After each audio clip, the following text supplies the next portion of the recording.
જ્યારે પણ તમે કોઈ લાઈફ ઇન્સ્યોરન્સ કે હેલ્થ ઇન્સ્યોરન્સ ખરીદવા જાઓ છો ત્યારે અમુક એવી બાબતો છે એનું ધ્યાન રાખવું જરૂરી છે. અને કદાચ એવું ધ્યાન ન રાખો તો તમે ભવિષ્યની અંદર કંઈક ભૂલ કરી બેસો છો.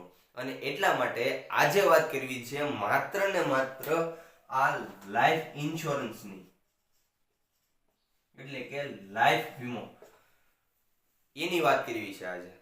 અને એની અંદર તમે કેટલીક એવી બાબતો છે જેનું ખાસ ધ્યાન રાખજો. ચેનલ પર નવા છો, ચેનલને સબસ્ક્રાઇબ નથી કરી તો ચેનલને સબસ્ક્રાઇબ જરૂરથી કરી લેજો. અને કદાચ આ ચેનલમાંથી 1% પણ શીખવા મળતું હોય તો આ વિડીયો પોતાના દરેક ગ્રુપની અંદર શેર કરજો. વાત કરીએ આજે આ લાઈફ ઇન્સ્યોરન્સની.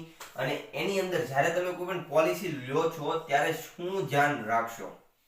સૌથી પહેલી અને મહત્વની બાબત એ કે જો તમારી આવક અને આ તમારા ઉપર આખો પરિવાર, આ તમારો જે પરિવાર છે એ પરિવાર તમારી આ જે આવક છે એની ઉપર નભતો નથી, એટલે કે તમારું જે ફેમિલી છે 2-5 કે જે પણ સભ્યનું, એ સભ્ય તમારી ઉપર નભતા નથી, તમારી ઉપર ડિપેન્ડ નથી, તો તમારે વીમાની જરૂર નથી. આ વીમાની જરૂર નથી. હા, પરંતુ જો તમને એવું થતું હોય કે ભાઈ મારે મારા પરિવારને સપોર્ટ કરવા માટે જરૂરી છે તો તમે વીમો ચોક્કસથી લઈ શકો છો. પરંતુ જો નથી તો એની ખાસ જરૂર નથી. તો તમે શું કરી શકો છો, તો એ બીજો પોઈન્ટ એ છે કે જો હાલમાં તમારી ઉંમર 18 વર્ષ કે તેનાથી વધારે હશે કે વધુ, બરોબર છે, અથવા તો કોઈ બાળક છે કે જે હાલમાં અત્યારે સ્કૂલમાં ભણે છે પરંતુ એમનો પરિવાર એટલો સ્ટેબલ છે કે એમને બાળક માટે વીમાની જરૂર નથી, તો શું કરી શકાય, તો કે ભાઈ આજે એસઆઈપી છે, સિસ્ટમેટિક ઇન્વેસ્ટમેન્ટ પ્લાન, એ કરી શકો છો. અથવા તો કોઈ સારા મ્યુચ્યુઅલ ફંડની અંદર તમે એ રૂપિયાનું રોકાણ કરી શકો છો. અને એનો ફાયદો કોઈ બાળક છે એને ભણવા માટે, ઉચ્ચ અભ્યાસ માટે જ્યારે જરૂર પડે ત્યારે એ નાણાંનો ઉપયોગ, આ જે રોકાણ કરેલું છે એનું જે રિટર્ન મળે છે તમને, એનો ઉપયોગ તમે કોઈ ઉચ્ચ અભ્યાસ માટે કરી શકો છો. અથવા તો તમે એ જે રિટર્ન મળ્યું છે, બરોબર છે, ત્યારે જ્યારે બાળકના તમારે લગ્ન કરવાના થાય ત્યારે એ લગ્ન વખતે, એટલે કે કોઈ બીજા મોટા ખર્ચ વખતે એનો ઉપયોગ તમે કરી શકો છો. જો તમારે વીમાની જરૂર ન હોય તો તમે આ બે જે ઇન્વેસ્ટમેન્ટ છે, અને એ સેફ ઇન્વેસ્ટમેન્ટ છે, એની અંદર તમે આ ઇન્વેસ્ટ કરી અને તમારા રૂપિયાનું રોકાણ કરી શકો છો. એટલે આ એક મહત્વની વાત કે ભાઈ તમારે જો અત્યારે જરૂર નથી તો એનું રોકાણ તમે અહીંયા કરી શકો છો. અને ત્રીજો મહત્વનો પોઈન્ટ કે જ્યારે તમે કોઈ વીમા એજન્ટ પાસે જાઓ છો અથવા તો કોઈ કંપની પાસે સીધા ડાયરેક્ટલી જાઓ છો ત્યારે આ એક વાતનું ખાસ ધ્યાન રાખજો કે આ વીમા એજન્ટ જે કે એ પ્રમાણે અને જે વીમા કંપનીની પોલિસી છે એ પ્રમાણે એ પોલિસીને ખાસ વાંચવી. પહેલા તો આ જે પોલિસી છે ને એને ધ્યાનથી વાંચવી અને એની અંદરના જે નિયમો છે એ નિયમો તપાસવા અને ખુદને સવાલ પૂછજો, ખુદનું એનાલિસિસ કે ભાઈ આજે હું આ પોલિસી લઉં છું તો એ પોલિસી મારા માટે કેટલી મહત્વની છે, અને અથવા તો હું કેટલો સમય એ ભરી શકીશ, કેટલો સમય એનું જે પ્રીમિયમ છે એ ભરી શકીશ, એ ખાસ ધ્યાન રાખજો.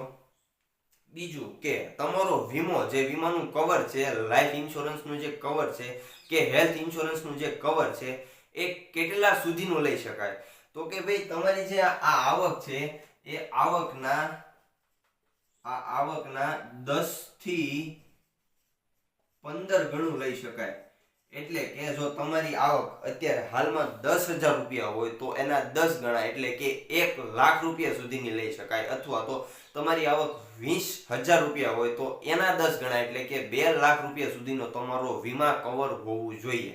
એટલે આજે તમારી આવકના 10 થી 15 ગણા સુધીનો તમારો વીમો હોવો જોઈએ. પ્લસ કે હું ભવિષ્યની અંદર વીમો નથી, એનું જે પ્રીમિયમ છે આ પ્રીમિયમ એ ભરી નથી શકતો, અથવા તો હું કેટલું પ્રીમિયમ ભરી અને જો કદાચ એવી કન્ડિશન આવે કે નથી ભરી શકતો તો કેટલું પ્રીમિયમ મને મળવા પાત્ર છે, કેટલા સમય સુધીનું, અને અથવા તો મારો જે પરિવાર છે એ મારી ઉપર નભે છે, પરંતુ જો મારું મૃત્યુ થાય કોઈ કારણસર, તો મારા ભવિષ્યને જેટલું પ્રીમિયમ ભરેલું છે એ રકમ મળવા પાત્ર છે કે પૂરેપૂરી રકમ મળવા પાત્ર છે, એ બધી જ બાબતોનું ખાસ ધ્યાન રાખવું પડે. અને મેઇન વાત એ કે આ વીમા એજન્ટને પૂછી લેવાનું, અને વીમા જે કંપની છે, મેઇન તમે જો કંપનીની અંદર સીધા પહોંચો છો તો ત્યાં પૂછી લેવાનું કે મને આ મારી પોલિસી સમજાવો. અને જો તમને ન સમજાય તો સીધો તમારે પહેલા પોલિસી તમારા હાથમાં લઈને વાંચી લેવાની, એના જે શરત અને જે નિયમો છે એ વાંચી લેવાના, અને ત્યારબાદ તમારો નિર્ણય લેવાનો કે ભાઈ મારી જે આવક છે એ આવકના આધારે મારા માટે આ જે પ્રીમિયમ હું ભરી શકીશ, અથવા તો આ જે પોલિસી છે એની કુલ રકમ છે એ હું મારા માટે ટૂંકમાં સક્ષમ છું કે નહીં, એ પણ એક તૈયારી રાખવી પડે.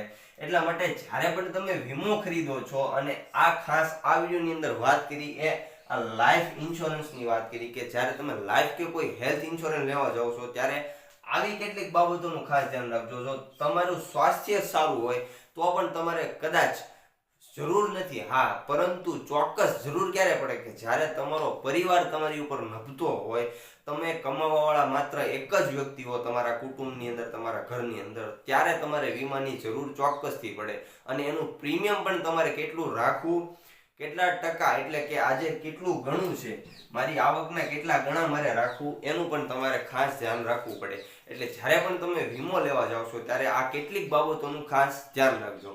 અને વિડીયોને છેલ્લે સુધી જોવા માટે તમારો ખૂબ ખૂબ આભાર.